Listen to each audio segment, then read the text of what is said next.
নমস্কার দর্শক বন্ধুরা, আই লাভ মৌসুমি কিচেনে সবাইকে স্বাগত জানাই। আজ চলে এসেছি দুর্দান্ত একটা অসাধারণ রেসিপি নিয়ে। যে কোনো নিরামিষ দিনে আমার মতন এরকম ছানার ডালনা একবার বানিয়ে দেখুন। আমার চ্যানেলটা সাবস্ক্রাইব না করা থাকলে সাবস্ক্রাইবটা করে দাও। দেখুন, প্রথমেই আমি একটা বলে পোস্ত নিয়ে নিয়েছি। এর ভিতরে দিয়েছি কিছুটা খোয়া, এবার দিয়ে দেব কিছুটা পরিমাণে জল। তো এই খোয়া আর পোস্তটাকে আমি 10 মিনিটের মতন ভিজিয়ে রাখছি। কি হবে তাহলে, পোস্তটা একটুখানি ভিজে যাবে, ভিজে গেলে পোস্তটা নরম হয়ে যাবে। তারপর একটা বোল নিয়ে নিলাম, এর ভিতরে দিয়ে দেব 2 চামচের মতন ধনিয়া গুঁড়ো। 2 চামচ আমি ধনিয়া গুঁড়ো দিয়ে দিলাম। এবার দিয়ে দিচ্ছি 2 চামচ জিরে গুঁড়ো। 2 চামচ জিরে গুঁড়ো দিয়ে দিয়েছি। এবার দিয়ে দিলাম 1 চামচ হলুদ, আর দিয়ে দেবো 1 চামচের মতন কাশ্মীরি লঙ্কা। এবার দিয়ে দেবো পরিমাণ মতো লবণ। লবণটা আমি আমার মতন করে দিচ্ছি, আপনারা যে যেরকম খান সেইভাবে দেবেন। দিয়ে দিলাম। এবার দিয়ে দেবো জল। তো এই মশলাটাকে আমি খুব ভালো করে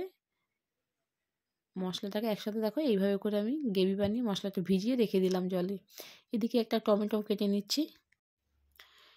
তো টমেটো আমি ছোট ছোট করে টমেটোটা পিস করে নিচ্ছি।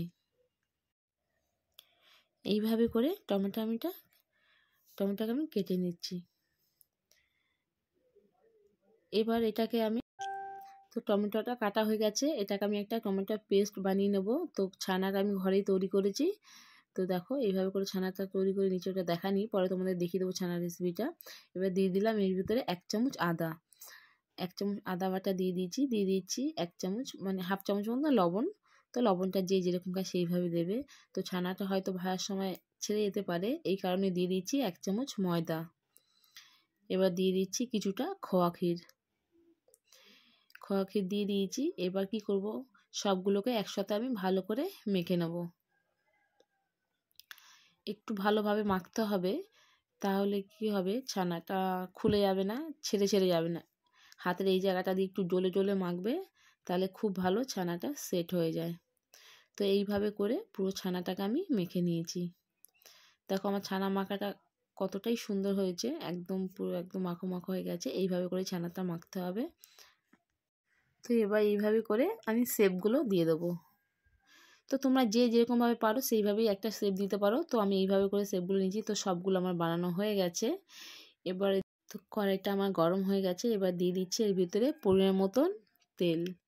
তো আমি এটা যেহেতু ভাজবো, তাই আমি এটাকে সাদা তেলে ভেজে, তেলটাকে হালকা গরম করে নিয়েছি। তো এটা গরম হয়ে গেছে। এবার এক এক করে সব ছানার যেই বড়াগুলো আমি করে রেখেছিলাম এগুলো দিয়ে দিচ্ছি। মিডিয়াম টু লো ফ্লেমে আমি এগুলো আমি সব ভেজে নিচ্ছি। তো এইভাবে করে কিছুটা দিয়ে দিয়েছি। মিডিয়াম টু লো ফ্লেমে ভাজছি, নাহলে কী হবে, পুড়ে যাবে, ভিতরটা ভালো ভাজা হবে না। তাই আমি এইভাবে করে হালকা করে ভেজে নিচ্ছি। তো দেখো এক পিঠ আমার ভাজা হয়ে গেছে, আমি উল্টে দিচ্ছি। এই পিঠটাও এইভাবে করে আমি ভেজে নেব। এই রেসিপিটা এতটাই খেতে দুর্দান্ত হয়, একবার না বানিয়ে খেলে আপনারা বুঝতে পারবেন না। তো দেখো সব ডালনাগুলো আমার ভাজা হয়ে গেছে। তো এটাকে আমি নামিয়ে দিচ্ছি। ওইভাবে করে সেমভাবে করে আমি বাকি যেগুলো ছিল সেগুলো ভেজে নিচ্ছি। একটু কেয়ারফুলি দেবে, যেন তেলটা খুব গরম থাকে, তো হাতের ছিটে না আসে। তো এটাও আমার ভাজা হয়ে গেছে। এবার এগুলোকে আমি সব এক এক করে নামিয়ে নিচ্ছি। তো এদিকে একটা কড়াই বসিয়ে দিয়েছি, কড়াইটা গরম হয়ে গেছে। তো যেই তেলে আমি ছানাগুলো ভেজেছিলাম, তো সেই তেলটাই আমি দিয়ে দিচ্ছি।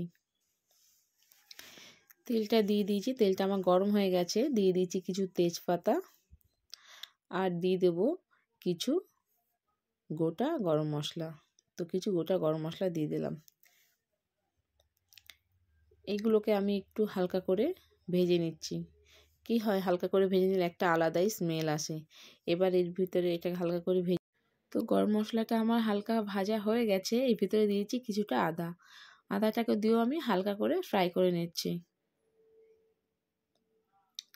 জাস্ট হালকা করে মতন আমি আদাটাকে ভেজে নেব, খুব একটা বেশি ভাজবো না। তো হালকা করে আমি আদাটা ভেজে নিয়েছি। যেই মশলাটাকে আমি আগে থাকতে জল দিয়ে ভিজিয়ে রেখেছিলাম, এবার দিয়ে দিচ্ছি মশলাটা। সব মশলাটা দিয়ে দিয়েছি। মশলাটা দিয়ে খুব ভালো করে এবার কষিয়ে নিতে হবে। তো মশলাটা দিয়ে খুব ভালো করে কষিয়ে নিয়েছি। ওই ভিতরে দিয়ে দিয়েছি টমেটো পেস্ট। টমেটো পেস্টটা দিয়ে এবার ভালো করে খুব মশলাটা কষাতে হবে। কি হয়, একটা কাঁচা টমটমের স্মেল খুব ভালো করে কষাতে হবে। তো খুব ভালো করে কষিয়ে নিচ্ছি। সব মশলা কাঁচা স্মেলটা চলে গেছে। এবার দিয়ে দিয়েছি কিছুটা কাঁচা লঙ্কা চেরা। তো 4টে মতো আমি কাঁচা লঙ্কা চেরা দিয়ে দিয়েছি। দিয়ে এটা দিয়ে খুব একটু ভালো করে কষিয়ে নিচ্ছি। এবার দিয়ে দিচ্ছি আগে থাকতে যেই পোস্ত আর আমি খোয়া ক্ষীরটাকে ভিজে রেখেছিলাম, ওটাকে পেস্ট করে নিয়েছি, ওটাকে দিয়ে দিচ্ছি। এগুলোর সাথে খুব ভালো করে এটা এবার মিশিয়ে নিতে হবে। তো দেখো খুব ভালো করে মশলা আমার কষানো হয়ে গেছে। এবার দিয়ে দিচ্ছি এর ভিতরে জলটা দিয়ে দিয়েছি। দিয়ে এবার জলটা খুব ভালো করে এটাকে আমি দেখো জাল দিয়ে নিয়েছি। জলটা প্রায় আমার ঝোলটা কিছুটা শুকিয়ে এসে, তো আমি এতটা ঝোল রাখবো না, আর একটুখানি শুকিয়ে নেব। তো এবার দেখো ঝোলটা আমার অনেকটাই কমে গেছে। এবার যেই ছানার বড়াগুলো ভেজে রেখেছিলাম ওগুলো এবার দিয়ে দিচ্ছি।